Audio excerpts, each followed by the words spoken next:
So today we're going to introduce what's called the Health Risk Appraisal. So irregardless of your profession, personal trainer, strength coach, PT, OT, the first thing you do before you ever touch a client, before you ever work with them, before you ever do exercise tests with them, before you ever write a exercise program is this. You will do a health risk appraisal, or health screen questionnaire is another term for it.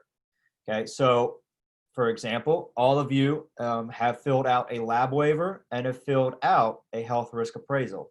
And this is something we're going to do in lab next week to give you more practice with how to complete a health risk appraisal, what to look for, what pre-existing medical conditions to look for, and actually how to conduct one. Okay, so this is what this chapter is going to be all about. So this is chapter 2 in your textbook. Our leader, Dr. Shipe, actually wrote the chapter in the textbook. So when it comes to this content specifically, he is an expert in the field regarding that. So health risk appraisal, let's go ahead and get started. So this is kind of our guide. We're going to go ahead, we're going to learn how do we evaluate someone's current health status. Okay, we're going to do what's called a pre-activity screening, HRA, HSQ, they have interchangeable names. And there's an acronym. Okay, this acronym is actually going to help you navigate the step-by-step process of conducting a health screening questionnaire. And it's called Mr. Please. And each of those letters stands for something. We'll break it down a little bit further.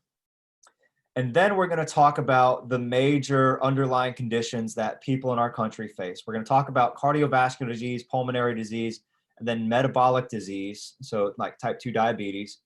And then on top of that, after we define each, we are going to define the signs and symptoms of cardiovascular disease, pulmonary, and metabolic disease. And so when we get to this portion here, signs and symptoms, it's imperative that you begin to start to memorize, learn these signs and symptoms. Okay, it's not only important for this class, but also when you're outside of class as well, right? We want to know what it looks like if someone's going into heart failure, for example.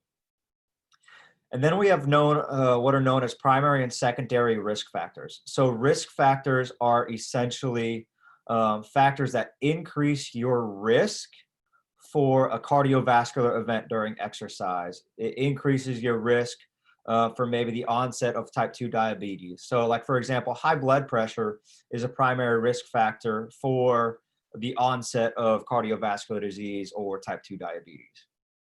And then at the completion of this chapter, this is going to give you an idea, once you've completed a pre-activity screening, how to navigate and write a fitness program. So when you get into the field, and if someone is writing you a workout program, whether it be cardiovascular or muscular strength, and they have not conducted a health screening process, beware, because they don't have all the details, right? How can you write a program for someone if you haven't tested them, if you don't know their baseline, if you don't know their health history? And so that is what this chapter is all about. So first and foremost, fitness professionals, we encounter people with low CRF. What CRF stand for again? Someone just shouted out. Cardiorespiratory fitness. Brilliant. Okay, and what is cardiorespiratory fitness?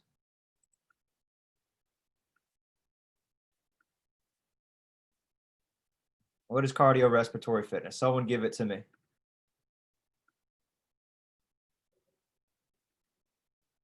Is it supplying oxygen to muscles, like while you're working out?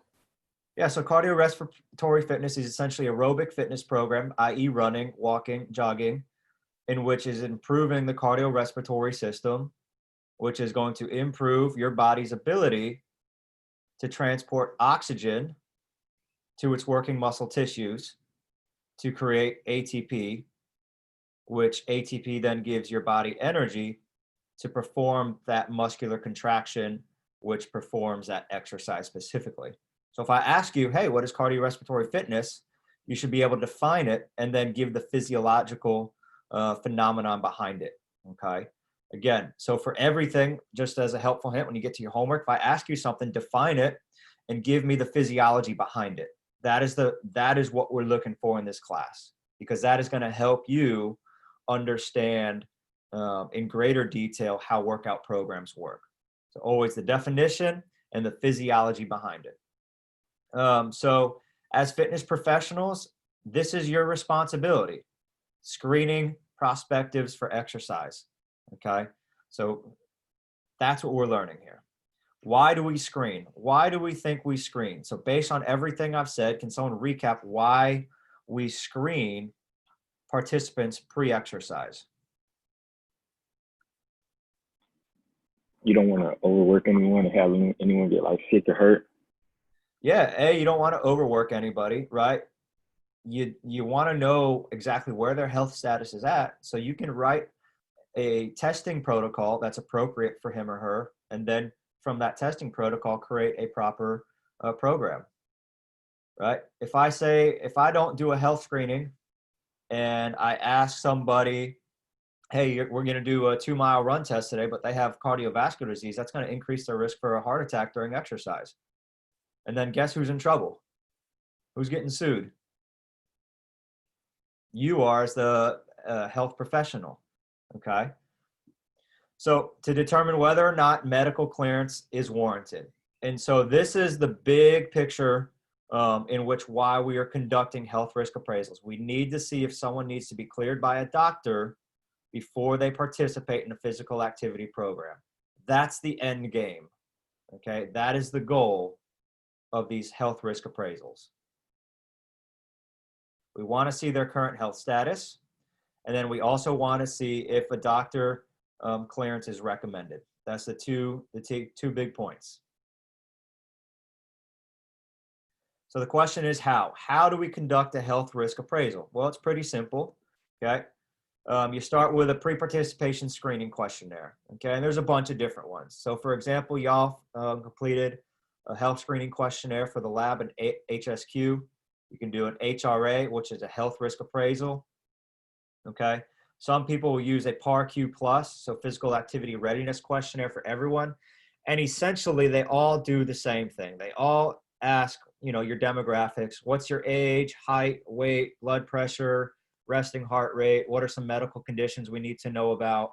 Are you on any medications? Are you physically active? Are you not physically active? How do we define physical activity? So how does the ACSM define physical activity? Does anyone remember?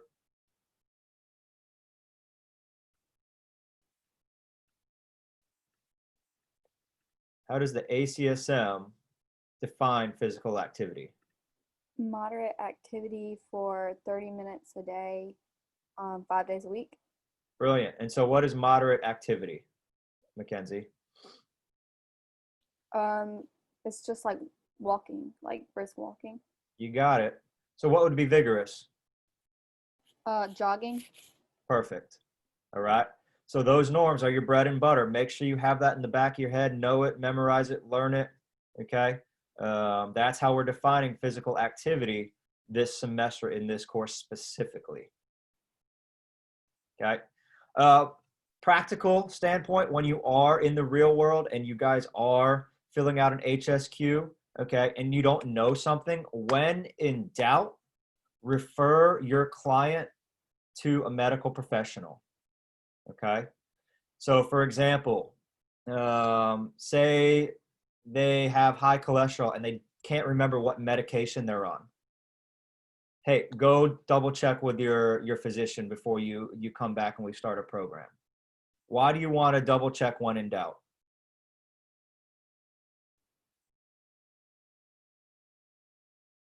Liability.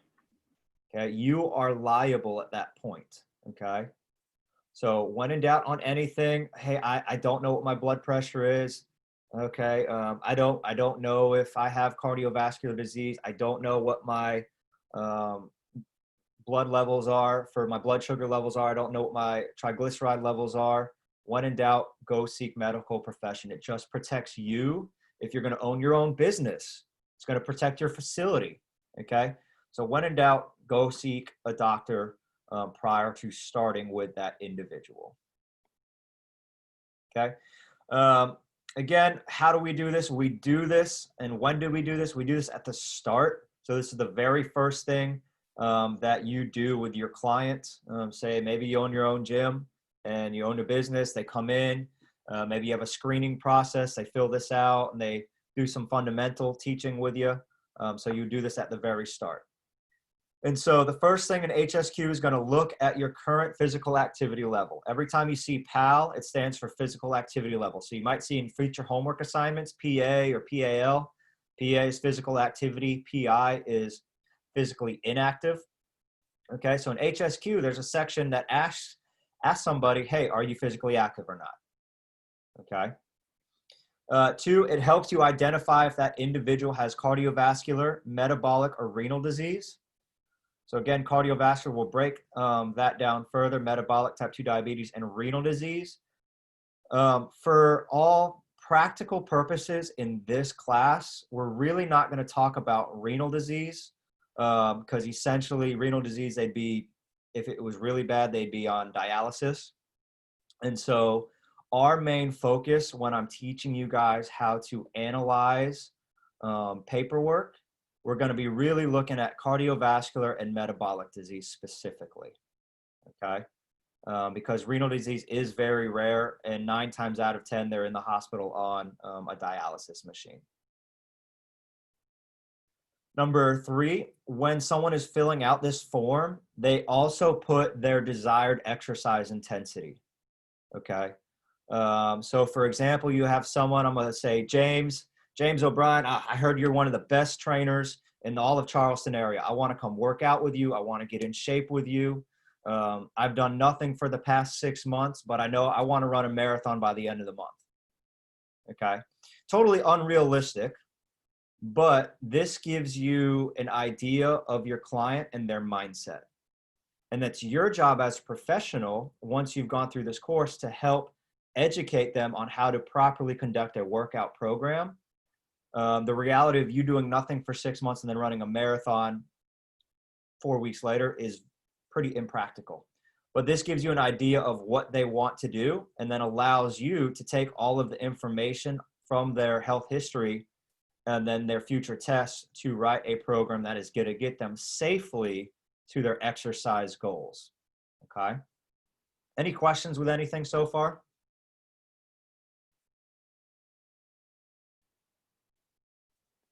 Awesome. Okay.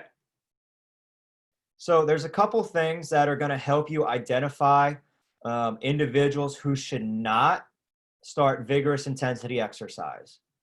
Okay. Again, vigorous intensity exercise, that's jogging. Okay. When we look at several factors, okay, that we just talked about, these 3 here, if somebody, like I said, is physically inactive, so in the example I used with James, they've done nothing for 6 months, maybe they are asymptomatic, maybe they don't know they have cardiovascular disease, and maybe they want to go straight into vigorous activity, that is going to put them at an increased risk of a cardiovascular event during exercise. So for example, a myocardial infarction or heart attack. Okay, they could even go into cardiac arrest. So when you are looking at a health risk appraisal, these 3 things are important to know. So if you want to put a star by this in your notes, highlight it, okay? These 3 things are your clues into reading an individual's health risk appraisal. And it's going to make more sense as we look at some examples. And that's what we're going to do a lot of in lab. It's just practice, practice, practice, practice. We do a lot more practice of it in class, but with COVID, it's just a little difficult. But these 3 things are going to help you identify who's at risk for potentially dying during exercise. Okay. So let's recap some of your responsibilities as a professional. Okay. In this field, you're responsible for writing a proper exercise prescription program. So in other words, you're prescribing a program. So by show of hands or someone just shouting it out, what do you think that entails? How would you go about that? Just with your current understanding of the field, okay? how would you develop an exercise prescription program? Any ideas? You would first want to know like what their end goals are, I guess. Say again, Roy. You would first want to know like what their end goals are. So like why they want to train. Okay, so what their goals are. Okay, what else? Who else wants to chime in? Can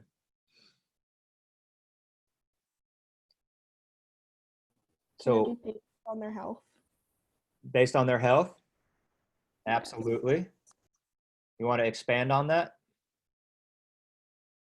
Like based on their HSQ and what they told you information-wise, you can base it off of how they're feeling and what Okay, the other guy said the other goal. good. And there's one more thing that will help you develop an exercise program, writing a program. I briefly mentioned it.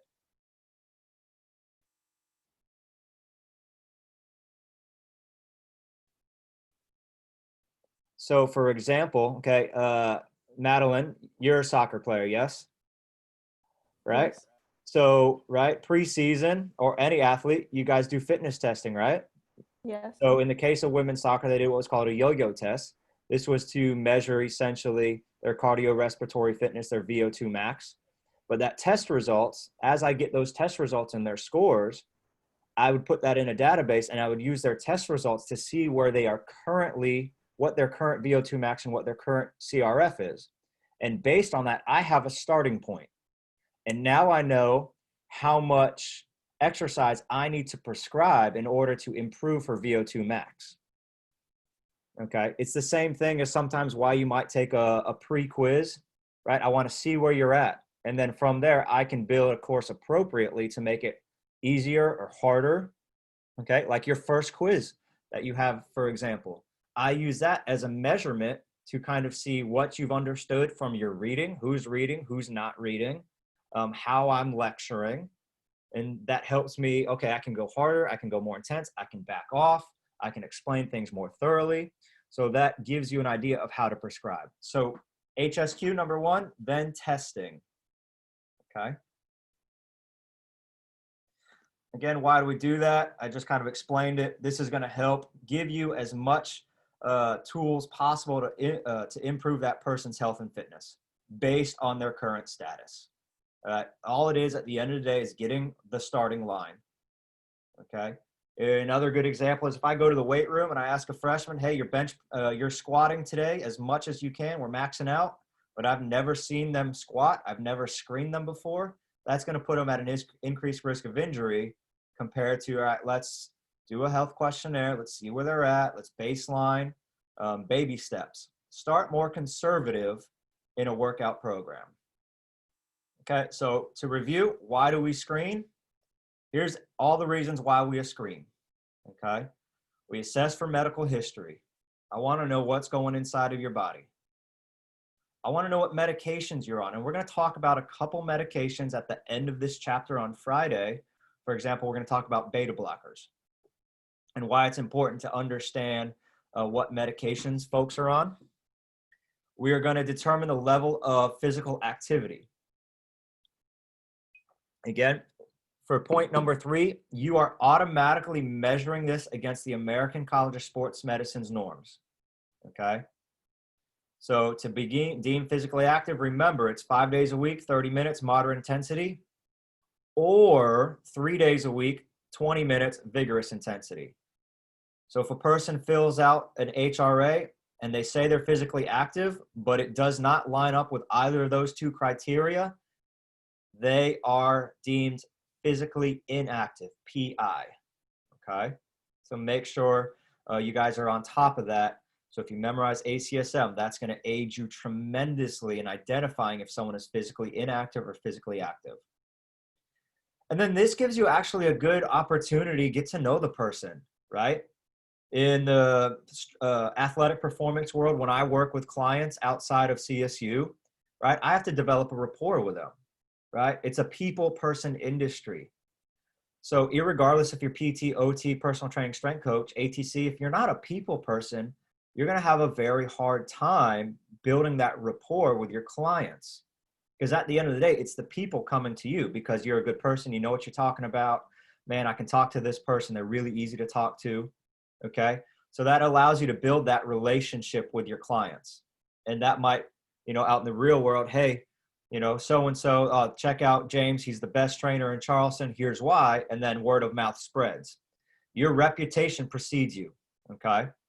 Number 5, this is going to help you see who needs medical clearance or not. And then this gives you a basis to test and then write an exercise program. Questions, comments, concerns thus far? Everybody good? Everyone following?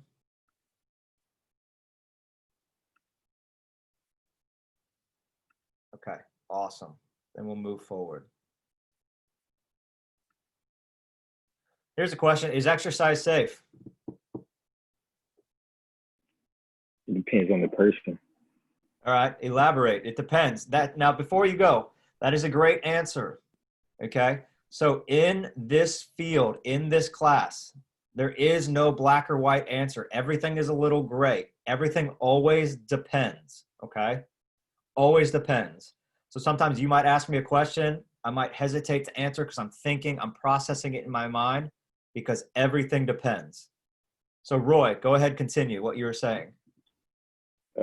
It could be like a case, maybe someone is like, if they have like an elevated heart beat, they could die or something like that. Okay, well, we can expand on that a little bit. So it might be tachycardic, so higher heart rate. So yeah, it depends. Okay, and this screening tool is going to help you navigate that gray area. Okay. So is exercise safe? So here's the prevalency of death on the right. Okay. So 1 out of every 1.5 million episodes of vigorous activity jogging, according to a study done by the Physicians Health Study on men, there's 1 heart attack.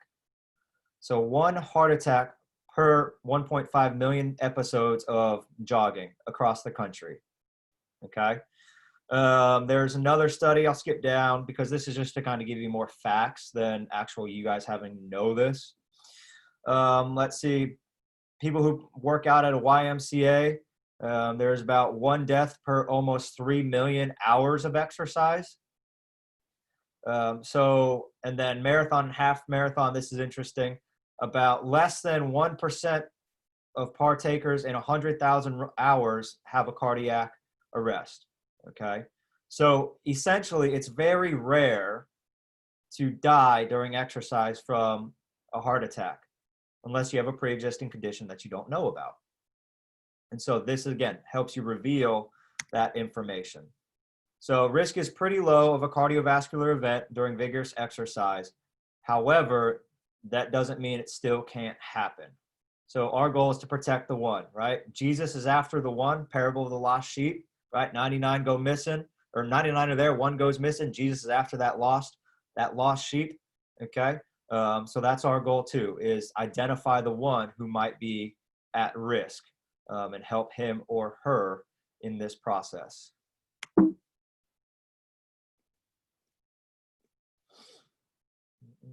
A couple things I'm just going to skip around on. It's not too important. Okay.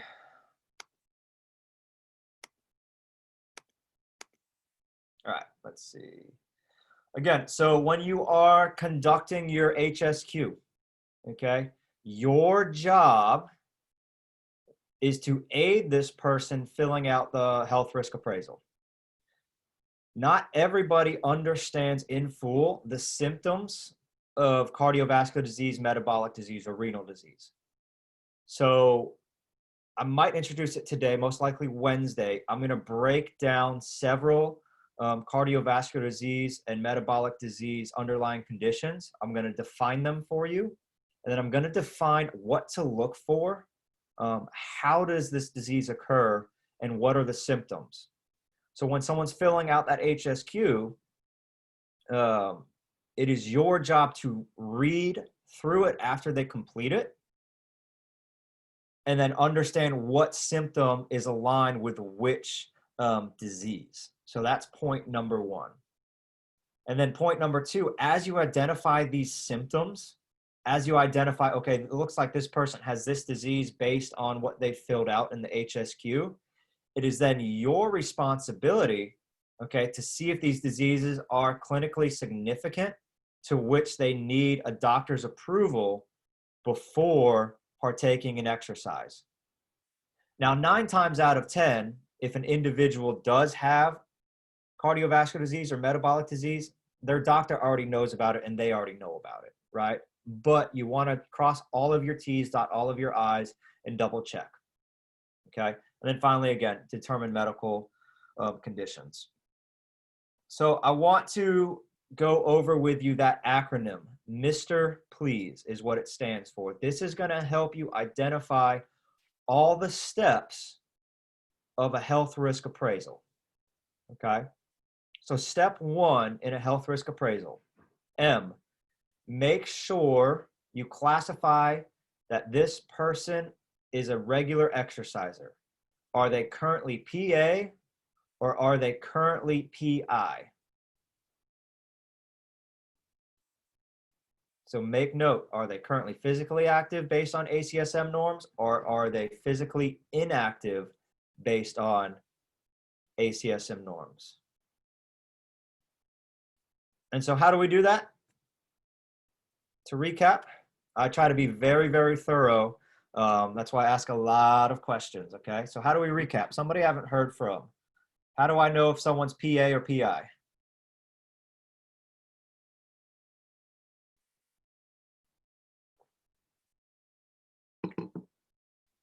Christian, how do I know if someone's physically active?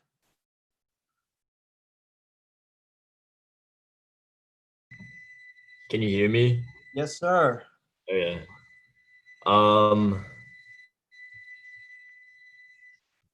I don't know. I forget.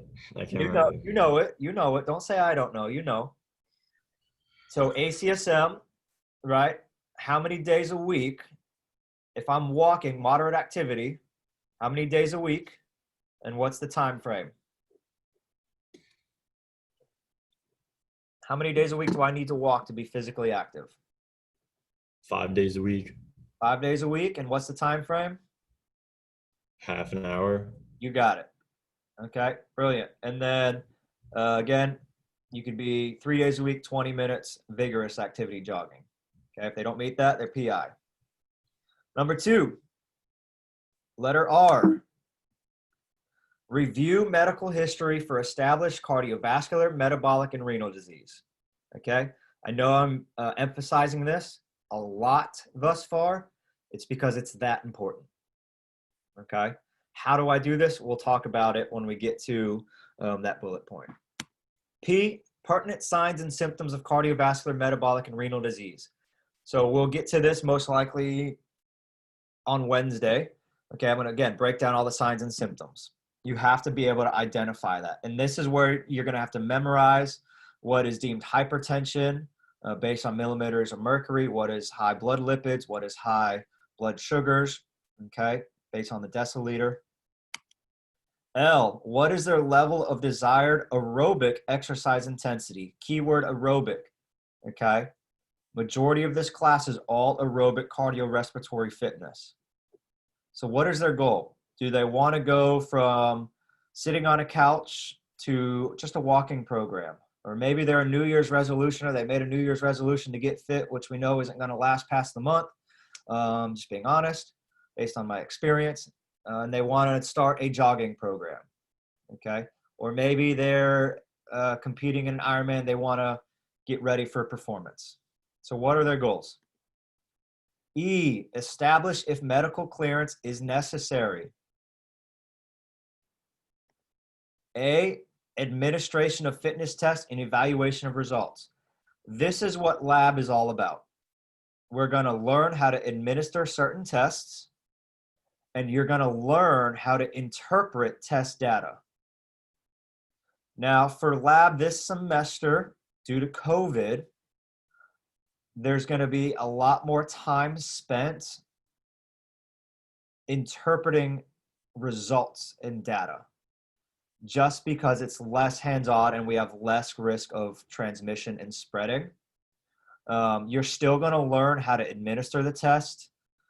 Myself and Dr. Scheib were navigating that. We might be filming videos for the exercise tests that are a lot more close proximity, just to, one, keep y'all safe, but also to keep myself safe as well. Okay. S, setup of exercise prescription. Once you have done everything above that, then we can now begin to write our program. Okay. So you're going to be learning how to administer and write a program simultaneously this semester. Okay. It's just the nature of the beast in this course. But again, administering is in lab. Writing a program, we'll get there in about 3 weeks' time. And then evaluation, follow-up tests. How do I evaluate? How do I know the program I wrote is actually working, right? If you are running a business and your business depends on clientele coming back, how do I know the workouts I'm writing are actually working? How am I going to keep my clientele? Because if they're coming to me to improve their cardio, respiratory fitness, their health, maybe they want to build muscle and it's not working, well, they're not going to come back, right? Same thing if you're a physical therapist and your treatment isn't working, they're not going to come back. So how do I follow up? And then you do that with follow-up tests every 3 months, every 6 months, based upon what the actual program is. Questions with the acronym MR, please. Okay, so let's dive into each of these 8 steps a little bit more in detail. Okay. All right, so when we talk about the PARQ for everyone, okay, just a side note, this one is a little bit more updated. So there is a screenshot, I believe, in this slide to give you an update what it looks like. Now, remember in chapter 1, we ended on a table that had the METs, the MET designation for intensity. We also saw heart rate max. We saw heart rate reserve and then VO2 reserve. And we're going to define all these later. But for your purposes now, VO2 reserve, okay, is essentially how much oxygen consumption an individual can achieve as intensity rises, as exercise continues. And the way we find VO2 reserve is essentially we take their resting we take their VO2 max minus their resting VO2. And I'm going to talk to you in a couple of weeks how to actually find that. But I want you to remember, since we're talking about intensity here, that table at the end of chapter 1, you need to know. So to review, what is a MET? What is a MET?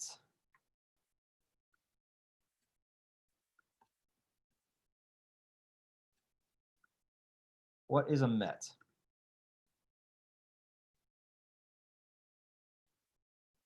You got to look back in your notes, that's fine. That was the metabolic equivalence, right? Okay, and essentially, so break that down. So we have METs, okay?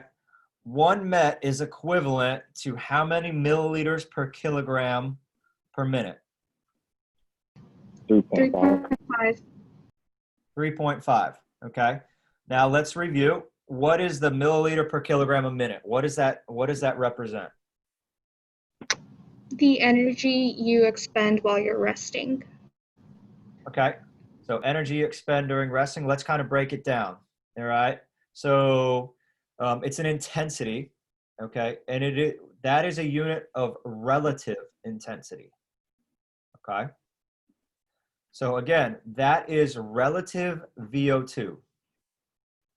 Okay, so the volume of oxygen one individual is utilizing per minute based on their weight in kilograms. So the milliliters, what does that represent?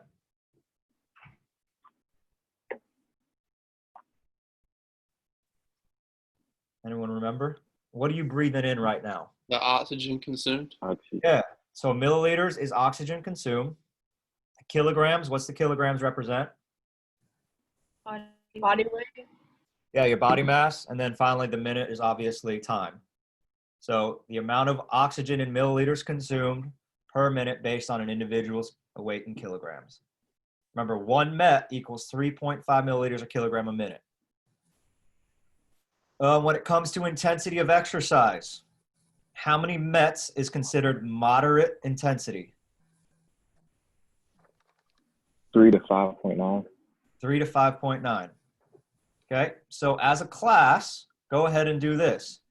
If 3 to 5.9 METs is equivalent to moderate intensity exercise, what is the relative VO2 equivalent to that MET range? Go ahead and do the math.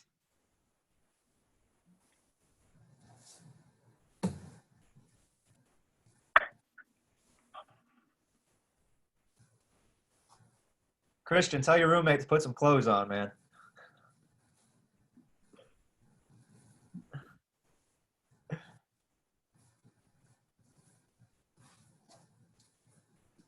Again, 3 to 5.9 METs is deemed moderate intensity exercise. What is the relative VO2 equivalent? So give me the 40 to 59%. Hold on one second, Miller. Just want to give everyone just enough time to do the math.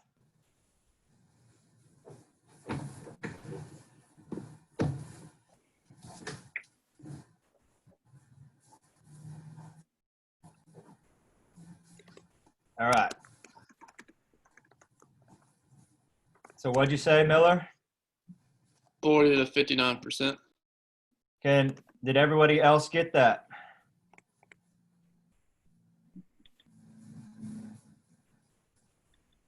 So right, so it should be pretty, oops. So I'm throwing it on the screen, you should see it. So 3 times 3.5, that should be roughly, I don't have my calculator in front of me.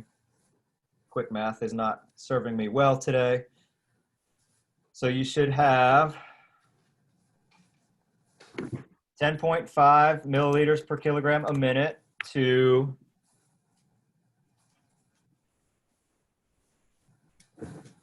20.65 if my math is correct. Did everybody get this? So that low intensity of 3 METs times 3.5 gives you 10.5, and then 5.9 METs times the 3.5 should give you 20.65 milliliters per kilogram a minute. So this is the range for moderate intensity exercise. Any questions with what I did there? Now, anytime you write an equation and we start doing conversions mathematically like this, always include your units. Always. Okay? Failure to include your units is going to A, confuse you, but it's also going to lose you points when I grade it. Okay? Always spell out your units no matter what. Okay? Very, very important.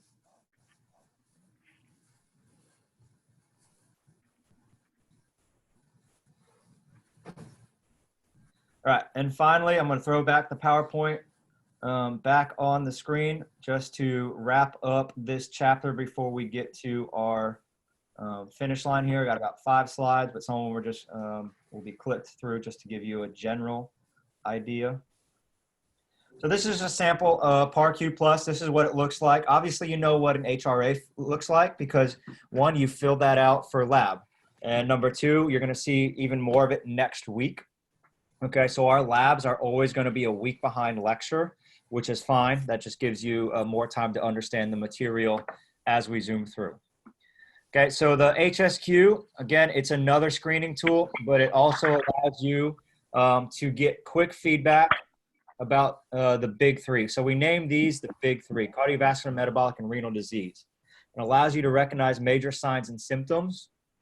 And again, allows you to identify if that individual is able to exercise safely. Because at the end of the day, no matter what your field, you want to make sure that that individual, that client is safe and healthy, and you are not going to put them in harm's way. Okay. Again, to review, this screening process helps you identify before you do anything, who is at risk, but this also gives you an idea who needs medical clearance. Okay. Now you'll note here it says increase in the frequency and intensity of their current program. You could have somebody come to you. So James is the best trainer in Charleston. This person is already working out. They meet the ACSM norms for physical activity. And now they want to take their training to the next level. They want to elevate their game. They want to go at a higher frequency. They want to go at a higher intensity or higher volume. So now, James, being the best trainer in all of Charleston, can look at their HSQs, see what they're doing, see what they've done, put them through a fitness assessment, and then now write a program that is going to enhance their health, their fitness, or their performance. So that's another goal of the HSQ. Okay, this HSQ also, flip it on the other end of the spectrum. Say you have someone who does have cardiovascular disease. Okay, this might point them to the direction of, hey, you know what? James is the best trainer in all of Charleston, but this person would be better served partaking in a medically supervised program at, say, a hospital where they have emergency equipment to aid this person in case there is that one chance in a million of him having a heart attack. And so typically clients that partake in a medically supervised program are ones that may have just suffered a heart attack, that have maybe just suffered some sort of cardiovascular event. And so your HSQ is going to help identify if this person should be better served working in an exercise program with medical professionals. Okay. And once on Wednesday, when we talk about cardiovascular disease, metabolic disease, this will, that lecture will shed light upon this. Okay. And then finally, again, to recap, this is going to help you figure out, hey, you know what? You shouldn't be exercising yet. You need to continue to go to your doctor for medical clearance, or this might give you an idea of, hey, we need to start off with moderate physical activity. So we're going to start you off with exercise intensity between 3 and 5.9